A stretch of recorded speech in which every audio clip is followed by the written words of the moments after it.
There is a fine line between religion and a cult, and the moment faith is used to exploit, it becomes dangerous.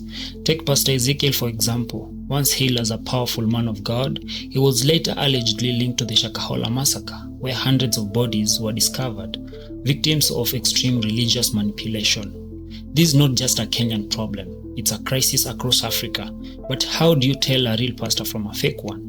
In this video, we expose the rising trend of church scams in Kenya, from slapping followers to faking miracles, from sexual abuse to political collusion. Welcome to the new religion, where faith is for sale and salvation comes with a big price tag.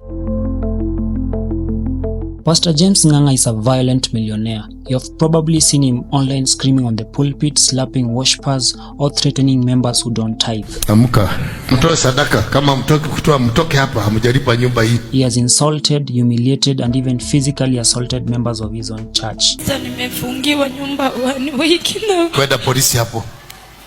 Mtu kunipiga makofi kwa kanisa. Amka na makofi yako ya takataka. Toka hapa, enda nyuma huko. Kwenda nyuma. Lakini mimi nilipatana na makofi. Mimi sikupatana. Viral incident, Pastor Ng'ang'a was seen slapping a woman during a deliverance service. Chukua mizigo yako.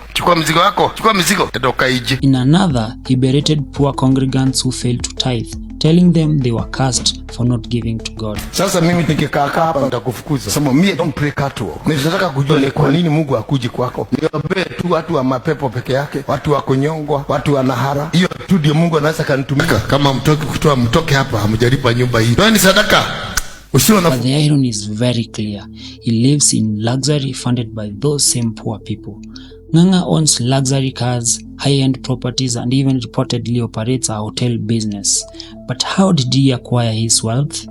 Through years of preaching the so-called prosperity gospel, where followers are told that the more they give, the more God will bless them. Yet the blessings only seem to come to one person, the pastor himself. He was also implicated in a 2015 fatal accident in which a woman was killed. Witnesses claimed his car was involved, but the case was riddled with cover-ups and inconsistencies. Still, his church grew. Still, people knelt before him. Still, the offerings poured in. But why? Because in Kenya, questioning a pastor is often seen as questioning God. Pastor Victor Kanyari is another TikTok hypocrite. He made headlines years ago when an undercover investigation exposed his fake miracles. Using potassium permanganate, a chemical that turns water red, he staged fake healings. Naitwa Kawera, ndiye aliniambia na kupeleka kwa Pastor Kanyari, ukifika huko ukianguka unalipwa. Claiming it was the blood of Jesus flowing out of people as proof of deliverance. His favorite phrase, panda mbegu ya 310. Na wewe sema nilikuwa nimetajirika kwa sababu ya kuitisha dhirita. Nilikuwa naitisha dhirita. Wewe lazimisha mtu anitumie dhirita nyasiki. Alisema ya kwamba eti watu wanasema nilipotea kama zile mbegu zilipotea na Kanyari. Kipi sikuwa na pesa ndio maana nikaanza hata kuitisha dhirita. This phrase became a national joke but also a national tragedy. Thousands sent their money hoping for miracles, healing from diseases, business breakthroughs, and marriages, but nothing came except riches for Kanyari.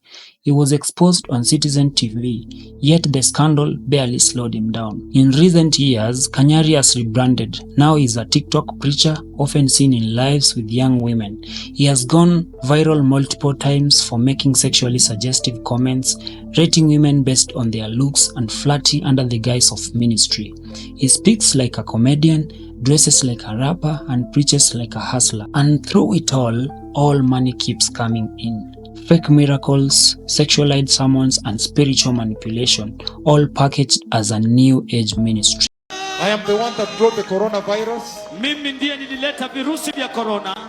Look how many people died at my words. Angalia ni watu wangapi walikufa kwa maneno yangu ya. Now let's talk about the man many of his followers call the mightiest prophet of the Lord, Dr. David Owuor. Time ever since the Lord sent us his mightiest and most glorious prophets. You can see, precious people, that indeed these are indeed the mightiest prophets of Yahweh. Look at the wonders. You have probably seen his rallies, streets shut down, tens of thousands in attendance, people bowing before him, kissing his feet and crying at his feet.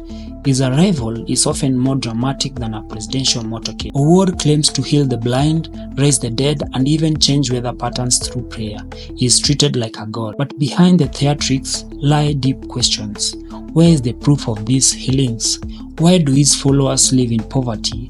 while he travels in luxury. Why are his critics often silenced or shunned? Many former followers have accused his ministry of cult-like control, where every aspect of a believer's life is dictated, from how they dress to who they marry to what music they listen to. Of being immoral, and the other producer was even suspended. They stopped me from serving.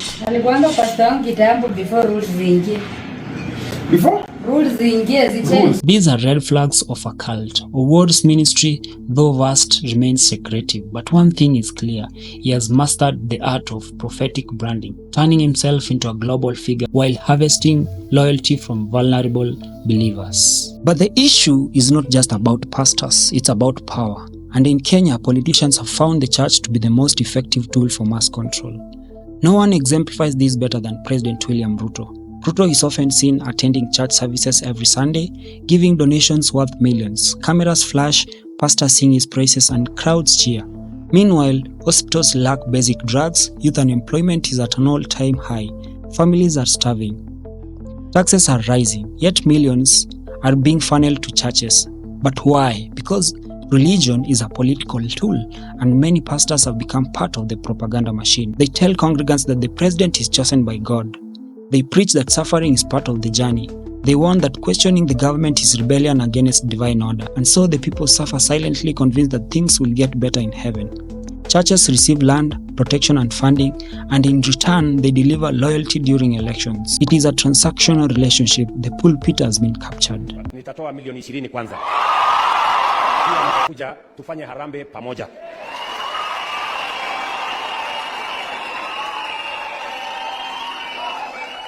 Sawa, Jesus winner.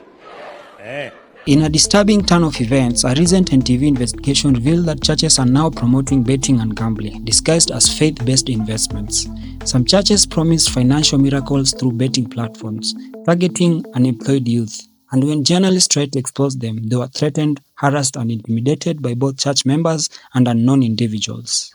This shows just how far the modern-day church is willing to go for money and how dangerous it has become to speak out. Wanahabari wa NTV Ibrahim Karanja na Fred Mutiriri wamepokea vitisho siku chache tu baada ya makala yao ya madhabahu ya kamari ama sacred swindle kupeperushwa hewani.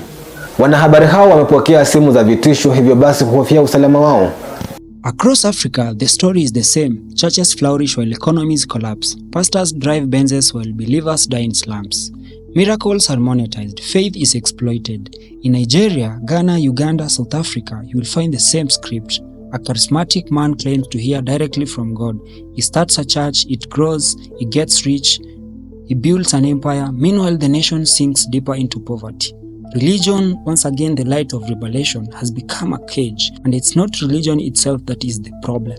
It's how it is being weaponized. All these two prophet clowns that you people have taken from this level, they sell nonsense to you, they end up stealing from you, and this is what happens. They mock you. The Islam side, no donations needed for the pastor, the sheikh.